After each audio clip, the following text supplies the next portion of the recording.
last week I talked about a ton of Japanese DS games that I got within the past couple months. And when I was going to do my month in review or winter in review video for it, I was like, oh, I have enough here to do its own video for that. And then I was looking at the backlog of games, Japanese games I needed to talk about, and I realized that there was also enough Japanese DS games for its own episode. So I was kind of in DS research type of mood. So I was like, let me just research them all at once. So this episode is kind of like a part two, but games I have gotten much longer ago than just the past couple months. So let's get right into this episode of Nihon no Konyo Shoukai, another DS part two, I think. So we'll start off with a banger, a game that either you're familiar with or not, and probably if you're not super familiar with it, you probably are familiar with it anyway, and that is Chrono Trigger. So originally, this game is a 1995 RPG released on the Super Famicom and the Super Nintendo, developed and published by Squaresoft, who, along with Enix, would eventually become Square Enix, who is super famous today. And it's just one of the greatest games of all time. And just everything I'm about to say, there's no way I'm going to do this game justice. If you know about the game, you don't need me to tell you about the game because you already know everything about it. But just on a surface level, if you don't know about this game, just know it's literally not just one of the best RPGs of all time. It's also one of the greatest games of all time. So that's a really big deal. But just to give some, research info about it, it would eventually be ported to the PS1. So it went from Super Nintendo to the PS1 and had tons of upgrades. And that was released in 1999, but only in Japan. And the goal of that was to serve as a more recent precursor to the sequel Chrono Cross that had come out right around the same time. So people that wanted to play this new game Chrono Cross, if they didn't know Chrono Trigger, now they had an opportunity to play it on PS1, both games on PS1.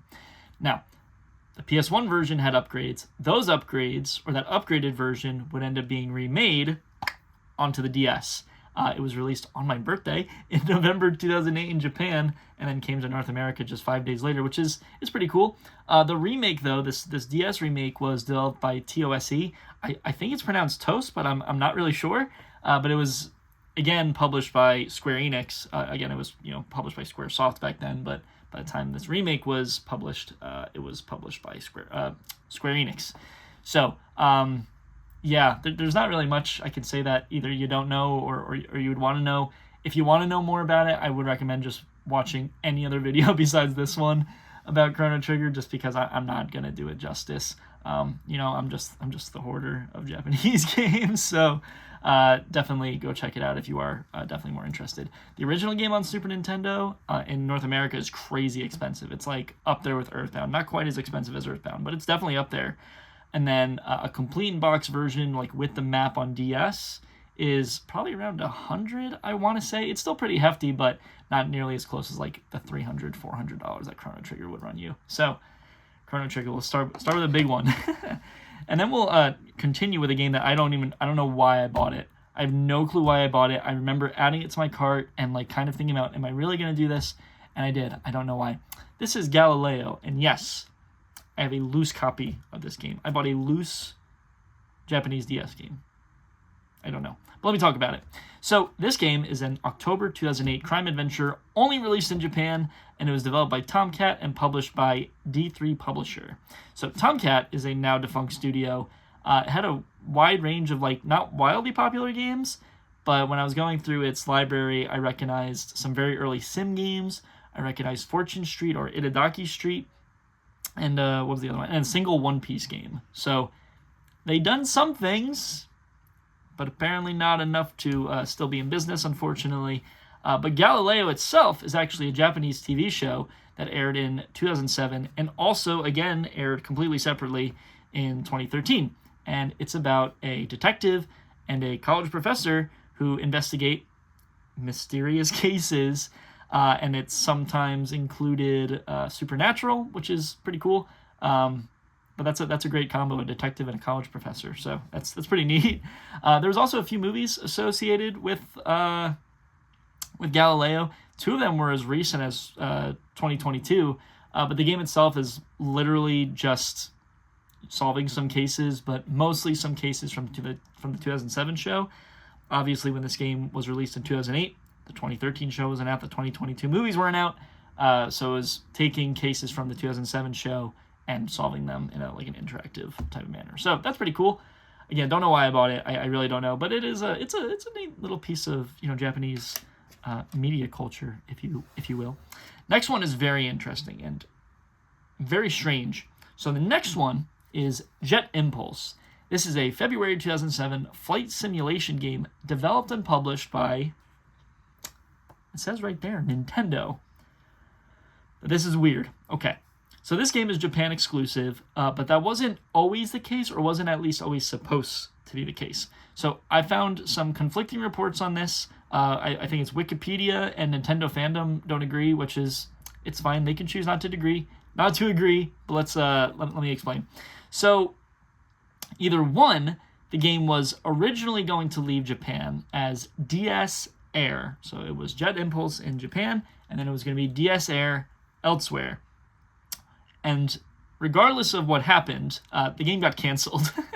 So it was either DS Air to begin with, got canceled, and then just changed to Jet Impulse in Japan, or it was Jet Impulse was going to leave Japan as DS Air and just got canceled, so it was just Jet Impulse. I don't know why it got canceled, but it got canceled everywhere, and now it's a Japan-only game, which is just kind of a weird... I mean, games get canceled all the time, but it's weird that like this kind of obscure, random like flight simulation game was popular enough that we found out that it got canceled. I don't know. It's interesting.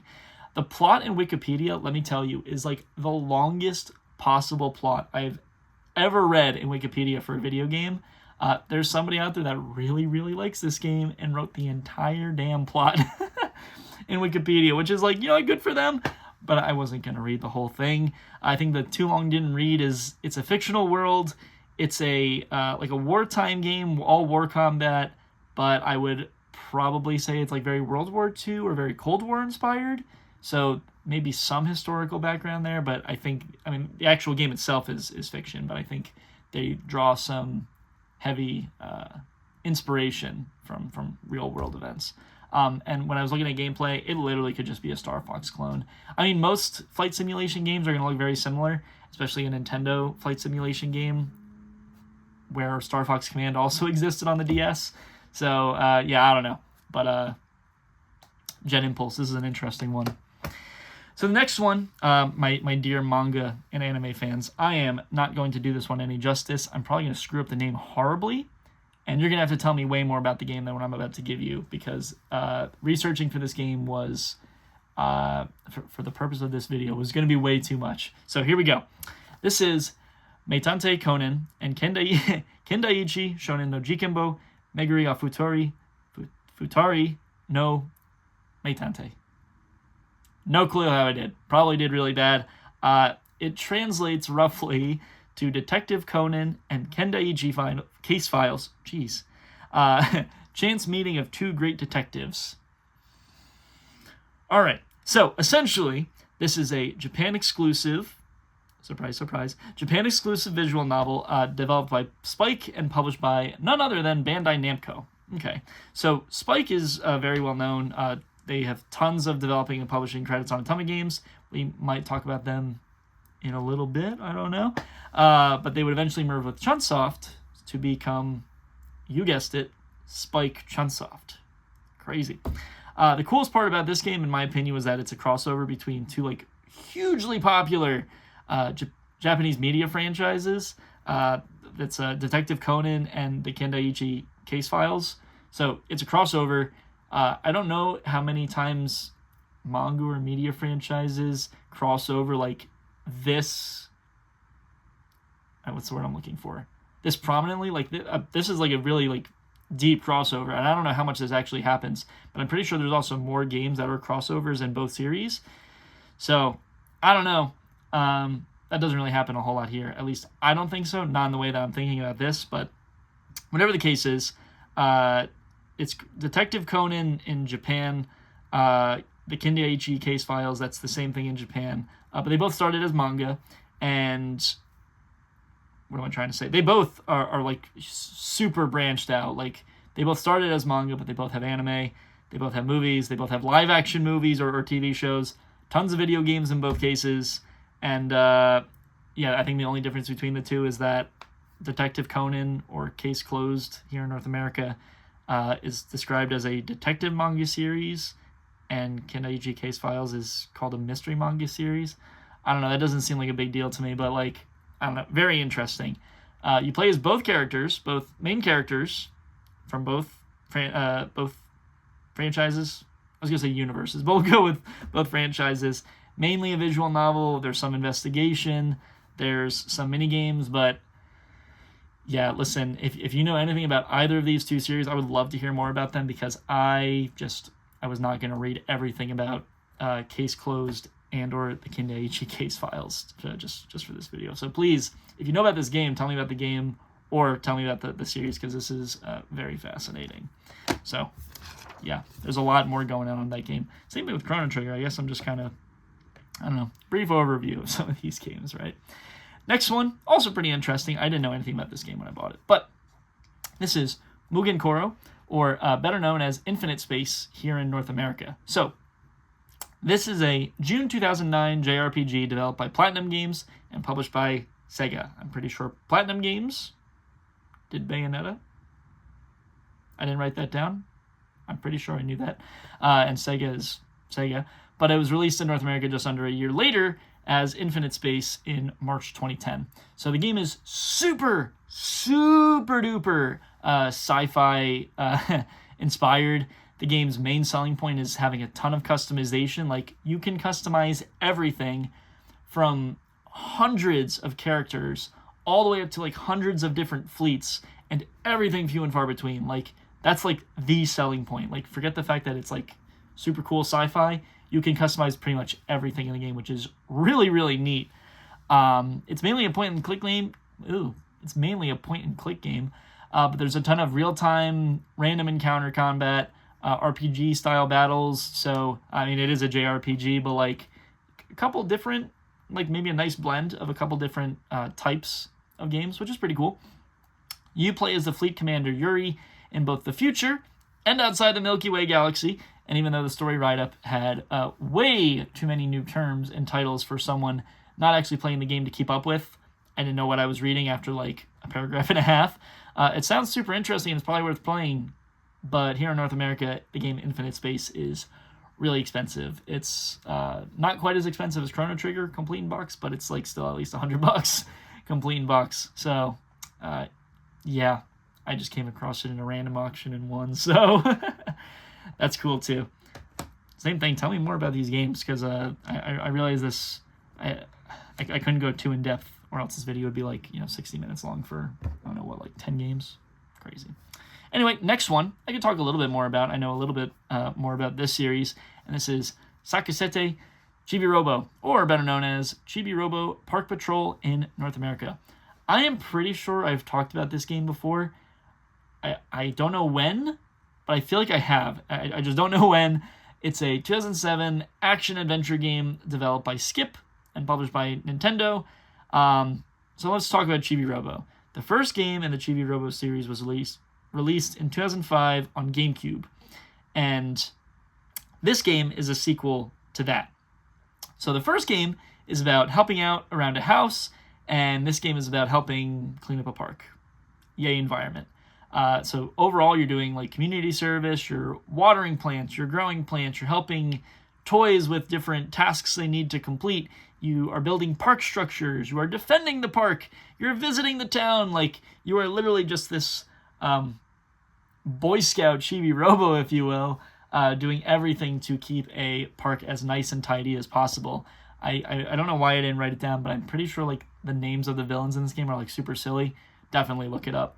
And this game probably would have been really good for kids, just with the message that I was trying to send, and the gameplay was also probably very was very safe for kids, and it would have been great if this game.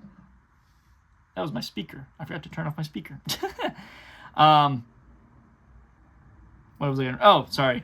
It would have been a great game if it wasn't for the fact that the original game was only released in GameStop. So it was only released in GameStop toward the end of the GameCube's lifespan, right? Chibi Robo originally released in 2005.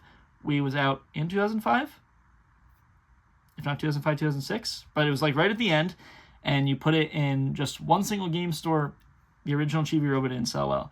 This game did not sell well either because it was a Walmart exclusive. I don't know. At least in North America, it was a Walmart exclusive, right? In Japan, Chibi Robo does better in Japan. Not great.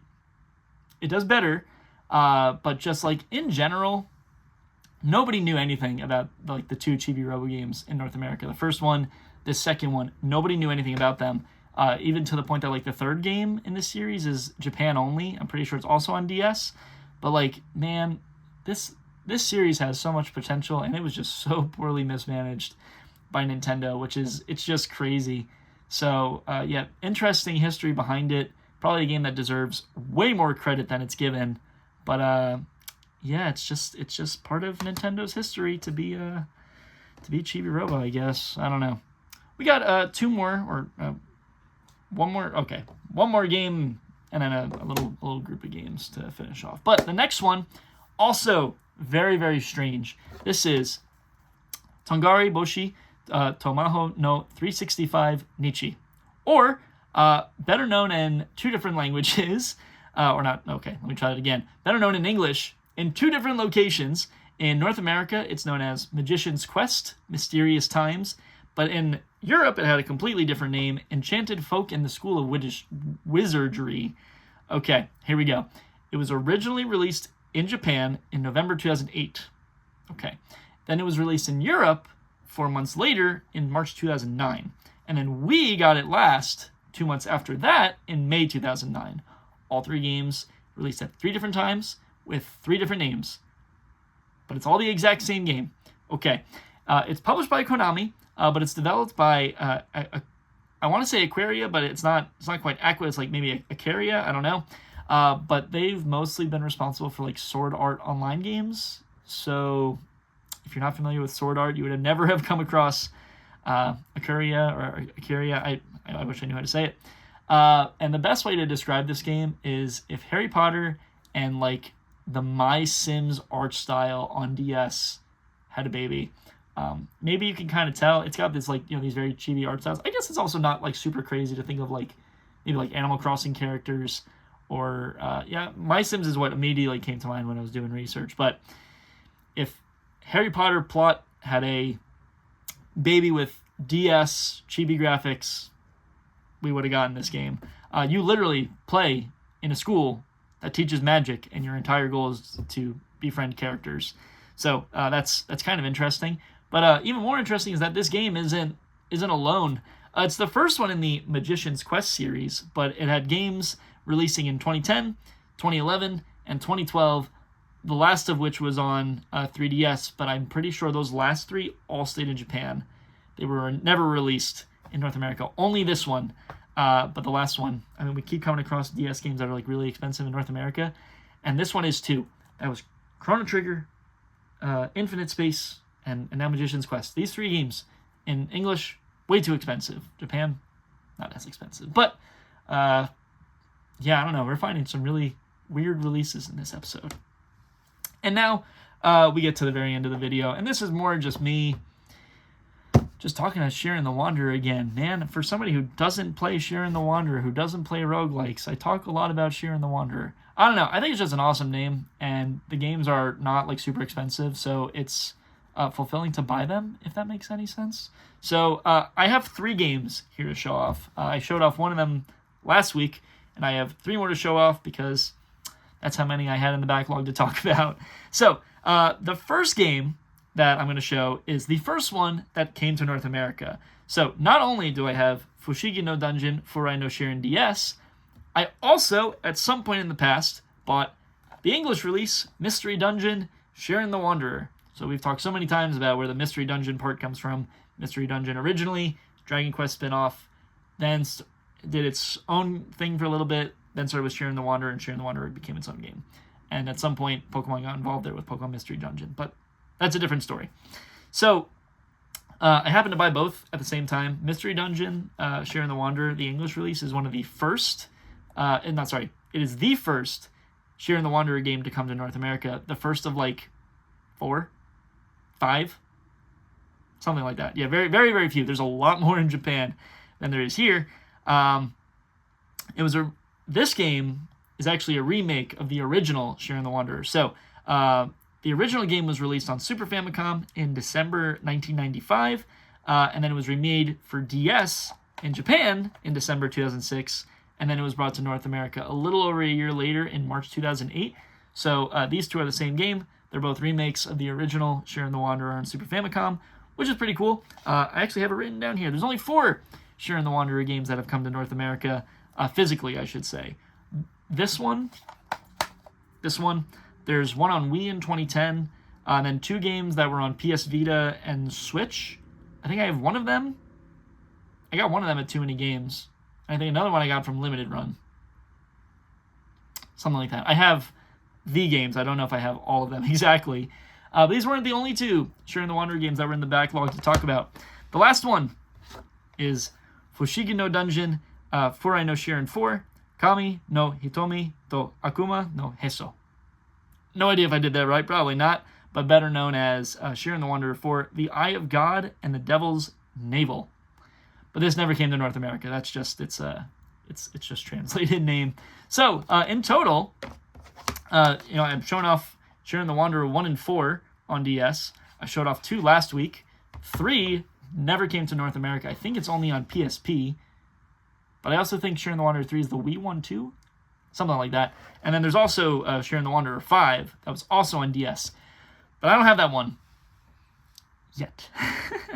It might be in my my watch list. Who knows? But yeah, that's everything. I'm going to continue slowly trying to get all the Sharon the Wanderer games. I mentioned last week that they're like, some of them are stupid expensive. Like the Dreamcast ones are really, really expensive. So that's a problem for another time. But that's all the DS games I still needed to talk about.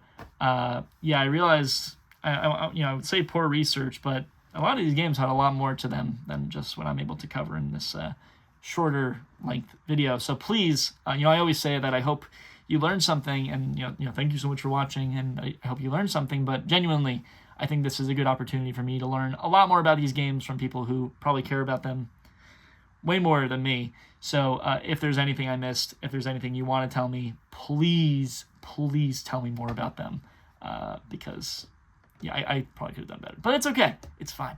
So with that said, like I said, thank you so much for watching, and hopefully see you next week for another video. Trying to stick to one a week, but life. So with that said, for the 3rd time, thank you so much for watching, and bye.